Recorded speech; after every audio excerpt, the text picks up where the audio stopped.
Welcome to my YouTube channel. In this video, we will be discussing about the ideal Otto cycle. The Otto cycle is named after Nicholas Otto, a German inventor who is credited as the first creator of a petroleum-based internal combustion engine operating with a four-stroke cycle. So we have illustrated here the PV and TS diagram of the Otto cycle. At first, we have the isentropic compression from 1 to 2. This one to this one. Okay. So the air is compressed from a volume 1, which is greater than volume 2. So compressed. So after compression, we have injected also the fuel and the, what to say, a spark plug is activated. And this one, at the very moment it reaches the pressure 2 or at some point 2, so the spark plug is activated, and here we have a constant volume heat addition. Okay, so we have here Q is equals to constant. Q is added, Q in, and we see this one that the volume 2 and the volume 3 are equal or are equal. Okay, so as the pressure increases and as it reaches at point 3, those this happens, the 3 and 4 cycle is commenced, and this is what we call the power stroke.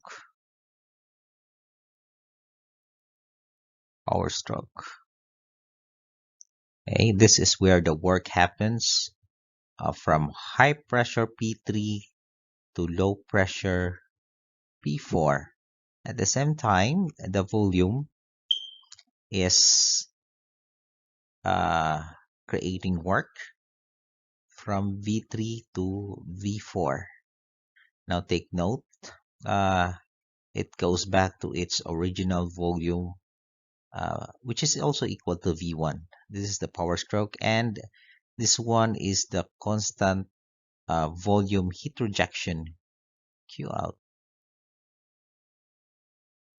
In the same analogy, this one is the bottom dead center, and this is the top dead center of your piston. Okay, so we might as well look at in the TS diagram from point 1.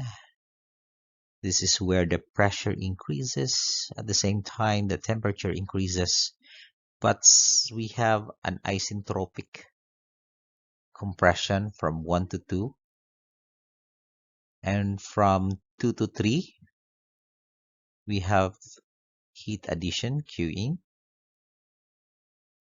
Okay, the temperature also increases. At the same time, the pressure also increases in the TS diagram, and this one is the power stroke.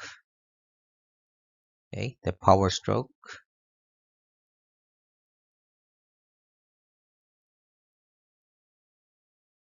Okay,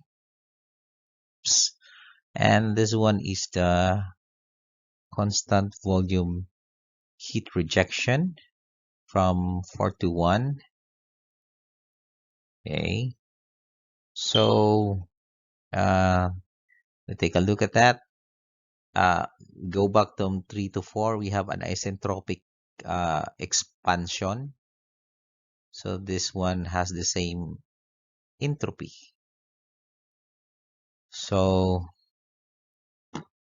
you might as well look at the energy equation from that. So from 2 to 3, what is happening in here is that there's an entry of heat Q in. Okay, so let's complete the equation work if there's any.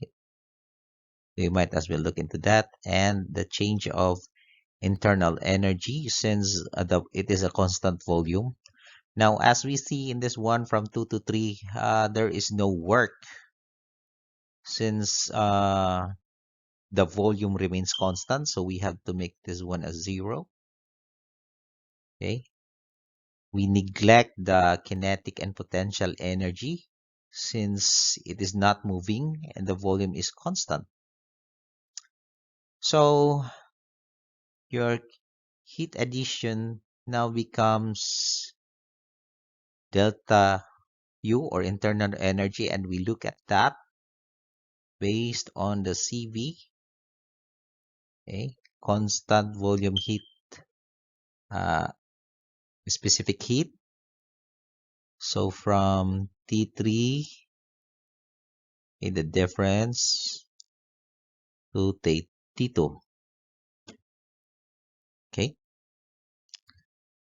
Furthermore, from equation from the as as it has done work, so we go to directly to 4 to 1, whereby the heat out from the energy equation. So if it is heat out, meaning the heat goes out from the system, so we must imply that it is negative.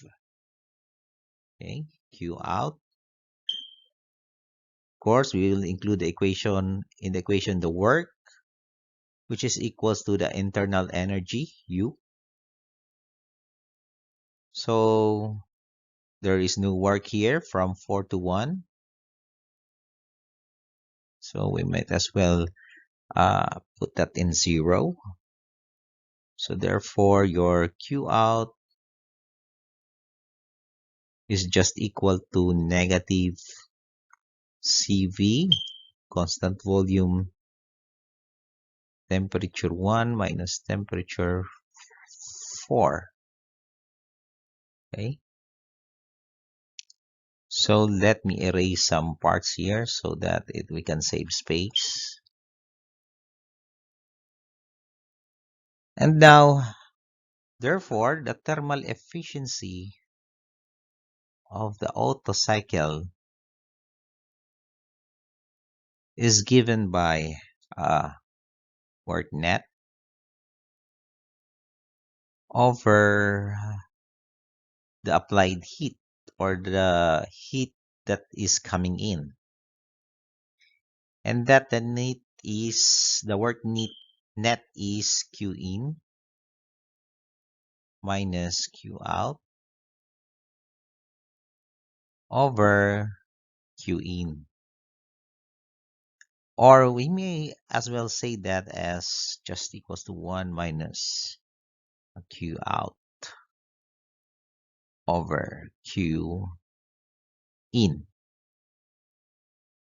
So substituting the value, the CVs, the Q in and the Q out. So therefore we have 1 plus CV. Okay, why do we have a positive here? Because the Q out is negative. So CV T4, oh no, I mean T1, sorry. Okay, T1 minus T4 all over CV, constant volume, specific constant volume of heat, T3 minus T2. Okay, so the CV cancels out. And that rearranging the equation after rearranging and manipulation of the numbers. So we derived this one, T1, T4 over T1 minus 1 all over T2. Okay. T3, T2 minus 1. So we are using here the cold air assumption standard. And we take note that 1 to 2 and 3 to 4 are isentropic or reversible adiabatic. Those, the relationship with volume 2 and volume 3 are equal, as well as volume 4 and volume 1. And in an isentropic process, so first let's put it this way, V2 is equals to V3, V4 is equals to V1. So the equation will give us T1, T2 is equals to V2 over V1 to the power of K minus 1, which is also equal to, uh, I mean, which is equals to V3 over V1. As for all we know that volume 2 is just equal to volume 3. So we have just substituted this one. So K minus 1.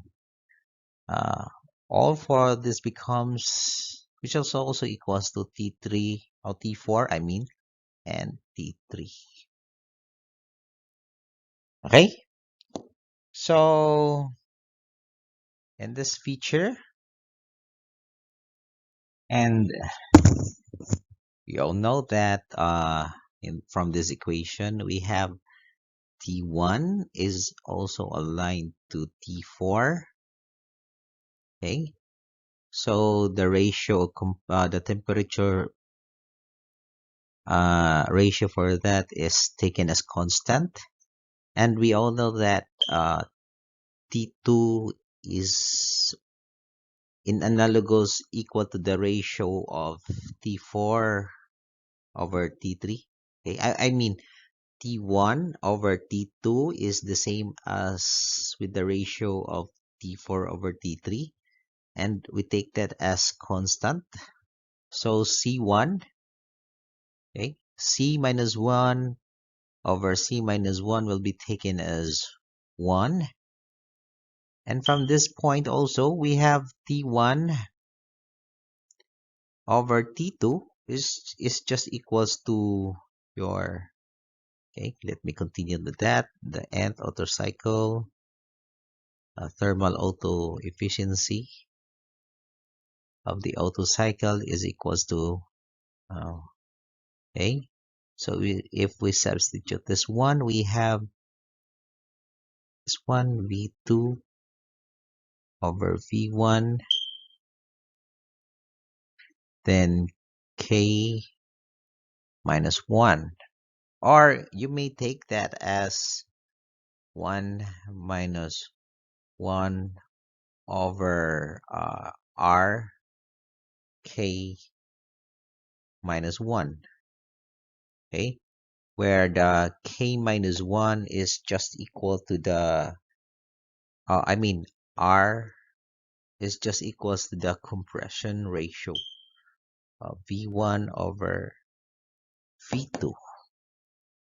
Okay, usually the compression ratios of the Otto cycle ranges from 6 to 12. So in that sense, we have 6 to 1 or 12 to 1. Okay. Also, the K in here is given the ratio of CP over CV. Okay. So if you are provided with the data of a 6:1 compression, so we have the R is equals to 6. So the thermal efficiency of the O2 is equals to 1 minus 1 over 6. The Cp of the air is 1.4 minus 1. So we have, I think, 0.5116. Okay. Also, uh, if at 12%, oh no, I mean 12 is to 1. So we have the ratio of 12. So the thermal efficiency of the Otto cycle is just equals to 1 over, okay, 12, 1.4 minus 1. So we have 0.6299. That is for ideal. But for real scenarios, the Otto cycle is only having a range of thermal efficiency, okay, actual between I mean 20% to 30%. Okay. Higher compression ratio means higher efficiency, but the compression ratio is limited by combustion knock. So what is this combustion knock? Spontaneous combustion or auto-ignition of an appreciable portion of a charge, resulting in an extreme rapid pressure rise and a sharp metallic knock. So we are given the advantages of the Otto cycle. It has a good reliability. The cycle has an outstanding power to weight ratio. The engine in which the Otto cycle is used has a low cost. The working medium used for the working of this cycle has a low cost also, and it has a high thermal efficiency. On the flip side, it has a low compression ratio. It is less efficient than the diesel cycle. This cycle is not best for engines of heavy vehicles. This has low efficiency. For combustion of the air-fuel mixture, it needs an additional spark plug, which increases its cost. So, hope you enjoyed, and thank you for listening, and have a great day.